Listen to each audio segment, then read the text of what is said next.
directing these comments at the Minister for Public Transport in relation to what seems to be a never-ending cycle of confusion around who has responsibility for bus shelters in the Warrnambool area. Minister, as you may or may not be aware, Warrnambool can be a harsh place in winter. The issue is many of our bus stops do not have shelters, including those used by primary and secondary schools children in Allensford.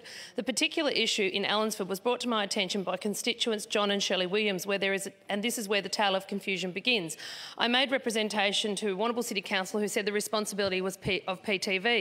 I made representation to you. When I eventually received a reply which said it was Warrnambool City Council who had the responsibility of this type of infrastructure, so I again made contact with Warrnambool City Council, who said there was nothing in any legislation or framework that said they were responsible. This type of back and forth has continued on several similar issues for some time. Warrnambool City Council Director of Infrastructure pointed to a website for the City of Dandenong where complaints and issues with bus shelters are directed at PTV. It is my understanding that here in the city, PTV are responsible for bus shelters infrastructure and collect advertising revenue off it. Why is it any different in regional cities? Why are you trying to push this cost back onto councils? Minister, I'm sure I'm not the only rural member who has raised this issue with you via written representation, so I'm beginning to wonder if you actually read what comes across your desk, because if you were, surely you would be seeing a pattern.